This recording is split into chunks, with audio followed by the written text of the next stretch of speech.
Interessante que cada pessoa olha, ou cada religião olha para essa data festiva de uma maneira diferente.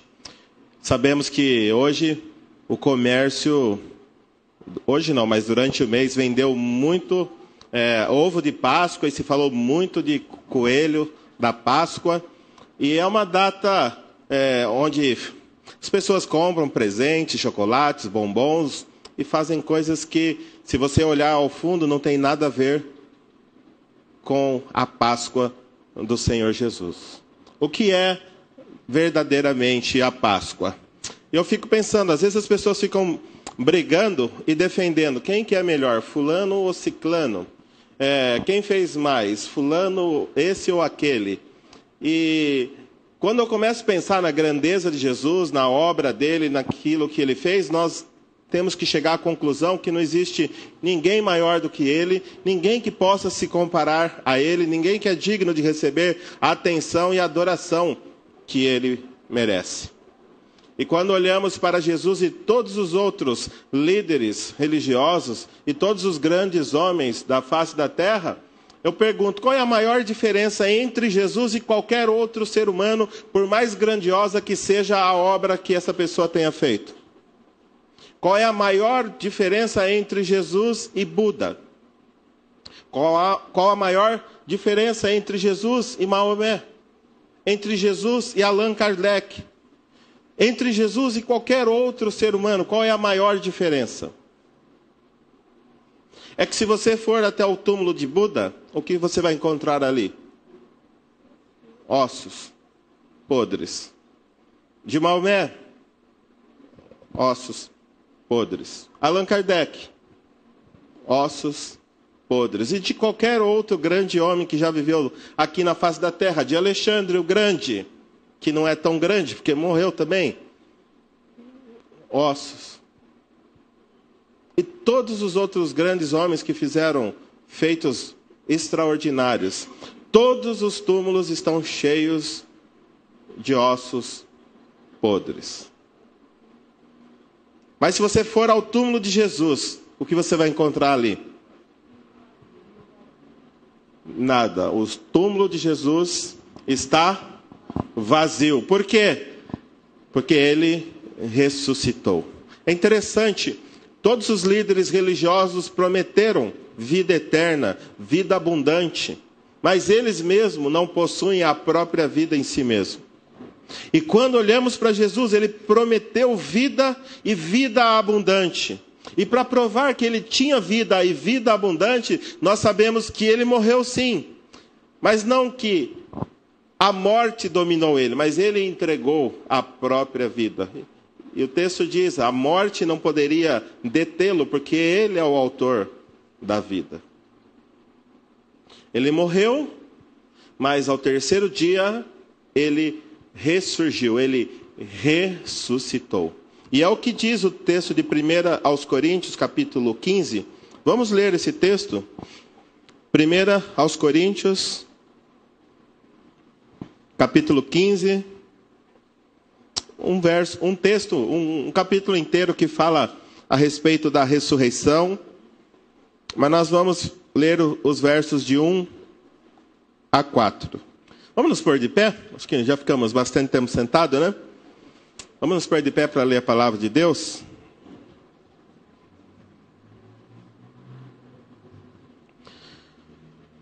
Diz assim a palavra de Deus, 1 aos Coríntios 15, de 1 a 4. Diz assim, irmãos, quero lembrar-lhes o evangelho que lhes preguei, o qual vocês receberam e no qual estão firmes.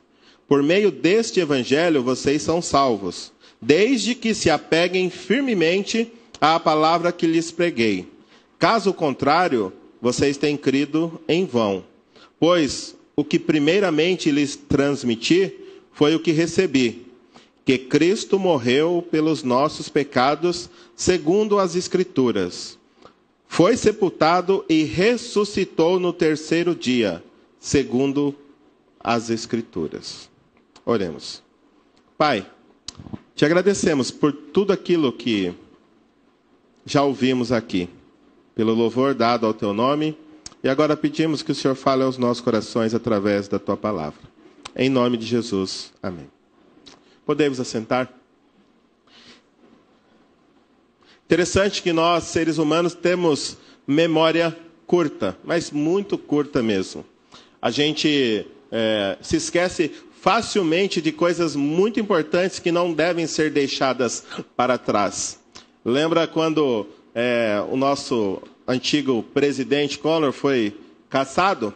E logo todos disseram, nunca mais esse cara vai entrar na política novamente. Memória curta, nosso povo. Então já está lá novamente na política. E se bobear, volta até a ser presidente da República. E eu creio que pelo fato de nós termos a mente curta, a memória curta, Paulo ele está falando assim, eu quero lembrar-lhes o Evangelho.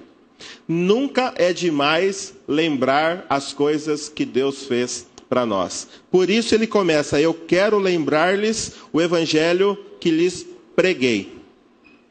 Ele já tinha pregado, já tinha ensinado, já tinha morado ali com os coríntios, já tinha realmente fortalecido aquela igreja com o Evangelho, mas agora ele está dizendo, eu quero lembrar-lhes, trazer de novo à memória aquilo que eu já havia ensinado a vocês, e melhor, além de ele ensinar, diz que o povo tinha recebido, tomado para eles, carregado consigo mesmo o evangelho que Paulo havia anunciado. E ele diz assim, e no qual estão firmes. Interessante, Paulo tinha pregado, eles tinham recebido, acolhido e estavam firmes nele. Mas mesmo assim, Paulo achava importante trazer novamente à memória o evangelho que ele tinha pregado. Por quê? Nós sabemos que da onde surgiu o coelho da Páscoa? E o que tem a ver coelho com ovo? Coelho bota ovo? Mas da onde que surge? E as pessoas começam a seguir as coisas e nunca param para raciocinar da onde que vieram esses costumes e essas tradições. E é interessante que Paulo ele continua dizendo, por meio desse evangelho vocês são salvos, desde que se apeguem firmemente à palavra que lhes preguei. Caso ao contrário, vocês terão crido em vão. Se nós não crermos e seguirmos aquilo que foi pregado por Paulo, aquilo que foi deixado para nós aqui na Escritura, a nossa fé é vã. Crer em coelho da Páscoa é uma crença vã. Crer em Papai Noel é uma crença vã. Crer em tudo aquilo que estão prometendo, que não está na palavra de Deus, é uma crença vã. Seja em Buda, Allan Kardec, seja em Maria, seja em seja quem for. Se a palavra de Deus não corresponde àquilo que está sendo pregado, é uma crença vã. Não vale nada. Por isso que Paulo está dizendo, eu quero trazer-lhes a memória, estou trazendo à mente de vocês aquilo que eu já ensinei. Porque é bem possível que alguns se desviem e acabem crendo em coisas vãs. E ele fala assim, por meio desse evangelho vocês são salvos.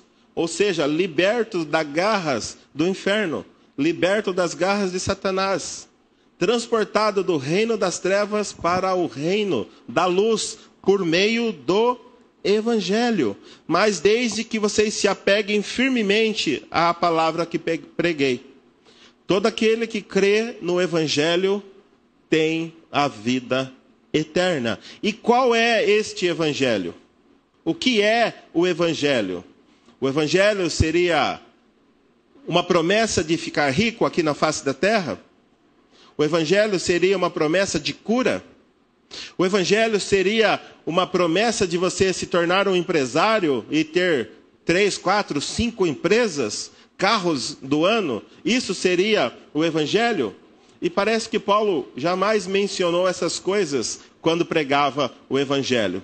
E ele começa a mostrar o que é verdadeiramente o evangelho. O verso 3 ele fala, pois primeiramente lhes transmiti o que recebi. Paulo transmitiu aquilo que ele recebeu. E de quem ele recebeu o evangelho? do próprio Senhor Jesus. Se você ler ali Gálatas capítulo 2, você vai ver que ele defende que ele não recebeu o evangelho por meio de homens. Não foram os outros apóstolos que ensinaram ele, não foram outros mestres da era cristã que ensinaram a ele. Foi o próprio Senhor Jesus que transmitiu a ele o evangelho, de maneira que agora ele está transmitindo aquilo que ele recebeu do próprio Senhor Jesus. E aquilo que ele recebeu do próprio Senhor Jesus condiz com aquilo que o Antigo Testamento já dizia.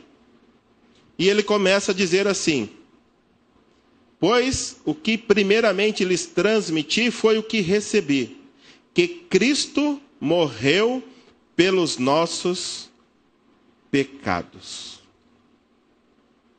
Por que estamos aqui reunidos? Porque estamos celebrando a ressurreição de Jesus. Primeiramente, porque ele morreu pelos nossos pecados. Interessante que o próprio Deus, se fazendo homem para morrer pelos nossos pecados, nós devemos imaginar a gravidade do nosso pecado. O quão grave o nosso pecado é e quão prejudicial o nosso pecado é para o nosso relacionamento com Deus, que foi necessário que o próprio Deus enviasse o seu único filho para morrer em favor de cada um de nós, para que nós pudéssemos ter o perdão dos pecados. Se o nosso pecado fosse algo banal, não fosse algo tão sério, não fosse algo tão significativo e prejudicial para o nosso relacionamento com Deus, com certeza Deus não precisava ter enviado Jesus para morrer no nosso lugar. E a palavra que ele usa aqui é Cristo. Cristo morreu. Quem era Cristo? Tudo bem, as pessoas falam Jesus. Jesus, o Cristo, mas Cristo não era sobrenome. Cristo era o chamado, o ministério que ele teve, o Messias, ele era o ungido, ele era aquela pessoa que foi escolhida pelo próprio Deus e foi capacitada pelo próprio Deus para exercer um ministério aqui em favor de mim, em favor de você, em favor de todos nós que somos pecadores. Cristo é um título que significa ungido, ou Messias. Ungido é aquele que foi escolhido e foi autorizado por Deus. E recebeu uma unção, uma capacitação para realizar a expiação pelos nossos pecados. Poderia ter sido qualquer outra pessoa? Claro que não. Se um outro homem pudesse morrer pelos meus pecados, eu também poderia morrer pelos meus pecados e ficaria tudo em paz. Mas não. O Cristo, aquele que foi escolhido por Deus, ele não era apenas um homem. Ele era plenamente Deus e ele era plenamente homem. Ele se identificava plenamente conosco e se identificava plenamente com Deus. Ele era 100% homem e era 100% Deus, de maneira que ele era o sacrifício perfeito. Ele pôde morrer por cada um dos nossos pecados e satisfazer a ira de Deus sobre nós, pecadores. Por causa da morte de Jesus, eu e você temos a possibilidade de receber o perdão dos pecados. Se eu e você fizermos o que Paulo está dizendo, retermos firmemente com fé a palavra que está sendo pregada. Se eu e você crermos que Jesus morreu pelos nossos pecados, ou seja, Paulo está dizendo, eu tenho que reconhecer que sou um pecador. E que Jesus morreu porque eu sou pecador. Quem merecia estar ali na cruz era eu. Mas Jesus foi e me substituiu. Ele morreu em meu lugar. Mas glória a Deus que o texto não diz apenas que ele morreu pelos nossos pecados. O texto também diz, o verso 4, que ele foi sepultado e ressuscitou ao terceiro dia. Glória a Deus por isso.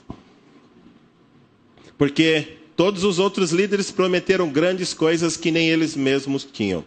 Mas Jesus, ele prometeu que nos daria vida, vida abundante, prometeu que nos daria vida eterna. E para provar que ele tinha o poder de dar a vida eterna a cada um de nós, ele não apenas ressuscitou Lázaro e outras pessoas, como ele próprio não ficou retido pela morte. Ele também ressuscitou, ele deixou o túmulo e está vivo. Vivo para sempre e triunfante, como nós ouvimos.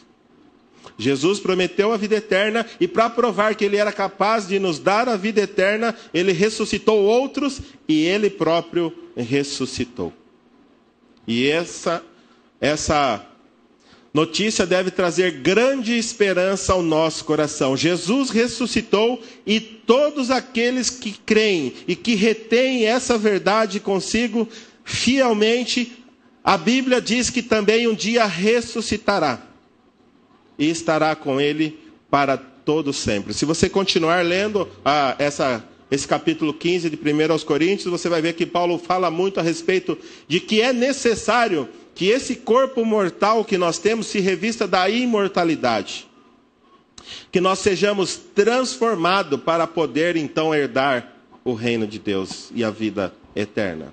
Jesus ressuscitou e ele é nossa viva esperança de que um dia também ressuscitaremos com ele de maneira incorruptível. Tenho visto algumas pessoas chorando que foram tocadas com certeza pela mensagem, pela palavra de Deus cantada. E Jesus diz que um dia ele enxugará todas as lágrimas do nosso rosto. E ele diz de que um dia nós estaremos com ele com um corpo glorificado e nós não estaremos mais sujeitos às dificuldades que passamos aqui na face da terra. Não mais fome, nem dor, nem tristeza, nem separação, nem angústia, nem ansiedade, não mais dívidas, desemprego, corrupção. Tudo isso fará parte do passado. E estaremos todos sempre com esse Jesus maravilhoso que ressuscitou e que há de nos ressuscitar. Ou se ele voltar antes de nós morrermos, ele há de nos transformar. O nosso corpo será transformado na semelhança do corpo dele. Um corpo espiritual. E essa deve ser a esperança para tomar os nossos corações todos os dias que vivermos na face dessa terra. O nosso Senhor ressuscitou e ele voltará e estaremos com ele para todo sempre. Essa é a maior esperança do cristão. A volta do nosso grandioso Deus e Salvador Jesus Cristo, a fim de nos resgatar para estarmos com ele por toda a eternidade. Você crê nisso? Esse é o verdadeiro evangelho. Não é um evangelho que promete uma estrada sem espinhos, mas um final glorioso. Você pode até se machucar, se ferir, se espinhar, mas o final é garantido. O cristianismo é interessante que já é uma história que você já sabe o final. Se você ler Romanos 8, 28 a 30, você vai perceber que todas as coisas vão cooperar para o bem daqueles que amam a Deus, e o bem é ser transformado na imagem de Jesus. O final de todo cristão é ser semelhante a Jesus. Enquanto estivermos aqui, estaremos em construção. Mas lá na glória, todos seremos semelhantes a Jesus. O seu destino já está traçado, desde que você creia no evangelho que está sendo pregado. Que Jesus morreu pelos nossos pecados e ressuscitou ao terceiro dia. Se você crê que Jesus morreu porque você também é um pecador e recebe esse Jesus como seu Salvador, você pode ter também essa viva esperança de que um dia estará com ele desfrutando de um reino maravilhoso, de paz e gozo celestial. Amém? Oremos. Santo Deus, eu quero agradecer ao Senhor pelo teu infinito e grandioso amor. Que mesmo sendo nós ainda pecadores, o Senhor enviou seu Filho amado para morrer na cruz em nosso lugar. Nós te agradecemos por esse grandioso amor e suplicamos a tua graça constante sobre as nossas vidas. Eu quero pedir, se há alguém ainda aqui esta noite que não desfruta da tua paz, não desfruta da tua salvação, ainda não compreendeu a morte do teu Filho amado, que possa ser essa noite a noite do despertamento, a noite de uma entrega, de uma renúncia, a noite da conversão. Desperta, Pai querido, cada um de nós que aqui estamos, e que as nossas vidas possam ser plenamente entregas no teu altar. Continua, Senhor Deus, conosco, nos abençoando e nos dando a plena paz que só há em Jesus. E obrigado pela morte do teu Filho em nosso favor. Te agradecemos, Pai.